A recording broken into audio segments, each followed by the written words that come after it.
Subscribe करें technical academy channel को और प्रेस करें इस बेल आइकॉन को ताकि टेक्नोलॉजी से रिलेटेड वीडियो आप तक सबसे पहले पहुंचे। हेलो दोस्तों, मेरे टेक्निकल एकेडमी चैनल में एक बार फिर से आपका स्वागत है।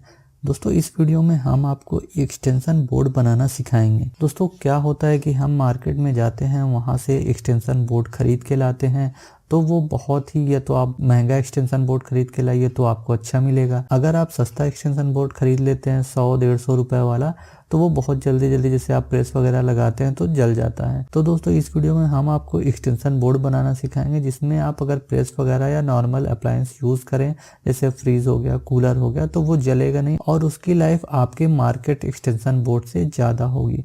तो दोस्तों, चलिए बिना टाइम गवाए हुए हम अपनी वीडियो शुरू करते हैं।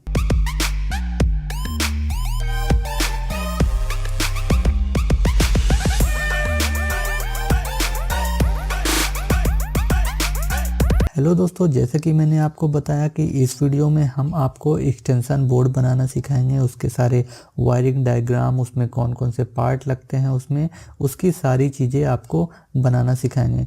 तो दोस्तों, ये एक्सटेंशन बोर्ड एक नॉर्मल टाइप का एक्सटेंशन बोर्ड होगा, जिसमें आप अपने प्रेस, फ्रीज, कूलर ये सारी चीज़ यूज़ कर सकते हैं। अगर आप इसमें हीटर वगैरह कुछ यूज़ करना चाहते हैं, इस तरह के हाई पावर के अप्लायंस यूज़ करना चाहते हैं, तो आपको इसमें कुछ इक्विपमेंट या कुछ पार्ट इसके आपको थोड़ा बढ़ाने होंगे, तो वो अभी मैं आपको आगे वीडियो में बता दूंगा। तो सबसे पहले इस एक्सटेंशन बोर्ड बनाने के लिए हमें क्या क्या चीज़ की ज़रूरत होगी। सबसे पहले आपको ज़रूरत होगी ये बॉक्स की। तो अगर आप ये बॉक्स मॉड्यूलर बॉक्स लेते हैं तो वो थोड़ा आपको महंगा पड़ेगा, लेकिन मार्केट में बहुत से आप जाएंगे देखेंगे वहाँ पे लकड़ी के बॉक्स मिलते हैं और एक वाइट कलर का लकड़ी का उस ऊपर का ये फ्रेम भी मिलता है, जिसमें आपको ये बोर्ड, स्विच वगैरह आपको सब लगानी पड़ेगी। तो वो आपको बहुत सस्ता पड़ जाएगा। आप चाहें तो उसका भी बना सकते हैं, या आप मार्केट में जाइए तो ये मॉड्यूलर बोर्ड आप उन्हें बोल दीजिए। जैसे ये एक स्विच को 1 मॉड्यूल बोलते हैं, उसके बाद एक सॉकेट इसमें लगा है तो ये 2 स्विच की जगह लेगा, तो ये 2 मॉड्यूल हो गया इसका। तो टोटल इसमें 2, 2, 4, 2, 6 और 1, 2, 3, तो इसमें आपका टोटल 6 और 3 9 मॉड्यूल का है। तो लेकिन ये 9 मॉड्यूल का मेरे ख्याल से बोर्ड आता नहीं है, या तो आपको ये 8 मॉड्यूल मिलेगा, या आपको 12 मॉड्यूल मिलेगा, या 10 मॉड्यूल मिलेगा। तो आप मार्केट में पता कर लीजिए कि 9 मॉड्यूल का आता है कि नहीं, तो आप वहाँ से खरीद सकते हैं। दोस्तों, मॉड्यूलर बोर्ड में आपको ये एक आसानी हो जाएगी कि इसमें स्विच वगैरह लगाने के लिए सब कुछ बना होगा पहले से ही, आपको कुछ एक्स्ट्रा नहीं करना पड़ेगा। लेकिन लकड़ी का बोर्ड अगर आप लाते हैं तो उसमें भी बहुत से ऐसे बोर्ड हैं जिसमें पहले से सब कटा होता है आपके ये सब सॉकेट वगैरह लगाने के लिए, और नहीं है तो आपको काटना पड़ेगा। तो आपको एक बोर्ड की जरूरत पड़ेगी, वो आप अपने साइज के हिसाब से ले लीजिए। उसमें आपको कितने सॉकेट, कितनी स्विच लगानी है उस हिसाब से ले लीजिए। फिर आपको 6 एम्पियर की ये स्विच की जरूरत पड़ेगी, और आपको 6 एम्पियर की सॉकेट की जरूरत पड़ेगी।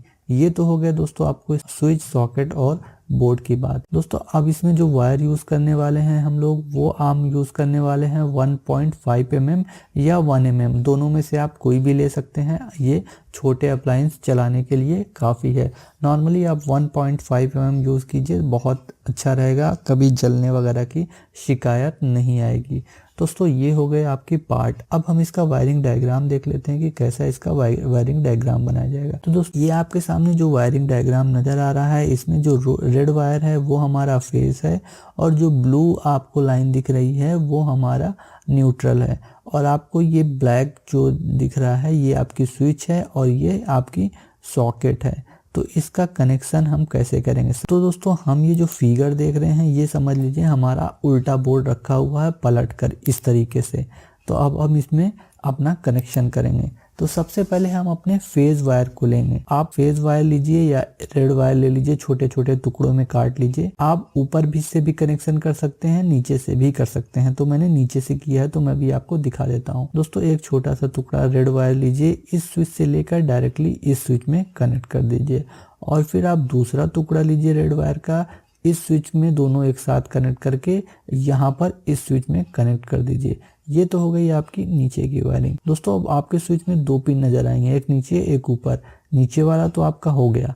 अब ऊपर की बात आई, ऊपर वाले से एक आप रेड वायर लीजिए, यहाँ से डायरेक्टली कनेक्ट कर दीजिए अपने सॉकेट के लेफ्ट में। दोस्तों ये देखिए आपका ये उल्टा है इसलिए ये लेफ्ट है, लेकिन हमेशा आपकी जो वायरिंग कनेक्ट होती है वो राइट में। तो जब आप इसे पलट कर सीधा करेंगे तो ये राइट में हो जाएगा। देखिए अभी ये उल्टा है तो हमारा ये लेफ्ट में नजर आ रहा है, लेकिन इसको जब आप इस तरह सीधा करेंगे तो जो आप पीछे लेफ्ट में कनेक्ट करे रहेंगे वो राइट में यहाँ पे आ जाएगा, जैसे यहाँ पर आपका फेज रहेगा। तो इसकी टेंशन आपको नहीं लेनी है। और एक बात ये जान लीजिए कि आपका फेज हमेशा राइट में कनेक्ट होता है। तो आप यहाँ से एक रेड वायर लीजिए, यहाँ पर लेफ्ट में कनेक्ट कर दीजिए। यहाँ से ऊपर एक रेड वायर लीजिए, कनेक्ट करके यहाँ पर लेफ्ट में कनेक्ट कर दीजिए। दोस्तों यहाँ पर आप रेड वायर लीजिए, यहाँ पे डायरेक्टली लेफ्ट में कनेक्ट कर दीजिए। तो दोस्तों ये हो गई आपकी फेज वायरिंग। अब आपको न्यूट्रल की वायरिंग करना है तो ये पॉइंट आपका खाली रहेगा। यहाँ से आप न्यूट्रल का एक वायर कनेक्ट कीजिए, आप यहाँ पर लाकर दूसरा वाला जो आपका सॉकेट खाली है उसमें कनेक्ट कर दीजिए। फिर यहाँ से आप एक दूसरा वायर लीजिए, उसको यहाँ पे दोनों एक साथ कनेक्ट करके इसमें कनेक्ट कर दीजिए। ये तो आपकी बोर्ड की अंदर की वायरिंग हो गई।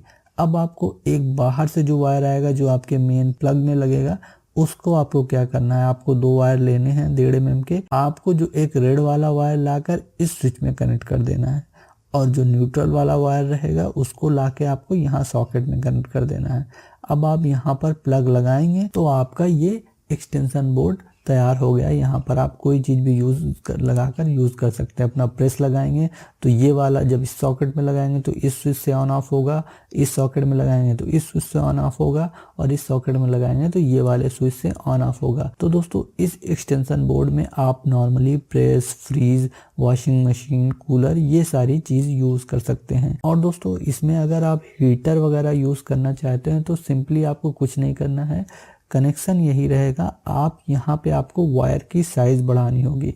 आप यहाँ पे फिर 2.5 mm का वायर लगाएंगे और आप जो स्विच और सॉकेट यूज़ करेंगे वो 16 एम्पियर का यूज़ करेंगे। तो उसमें आप हीटर वगैरह कुछ भी लगा सकते। तो दोस्तों ये हो गई आपकी एक्सटेंशन बोर्ड की वायरिंग।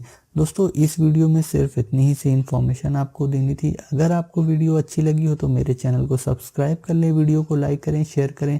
थैंक यू दोस्तों सो मच। फिर मिलेंगे नए वीडियो में कुछ नई टेक्नोलॉजी बातों और टिप्स के साथ। Bye bye.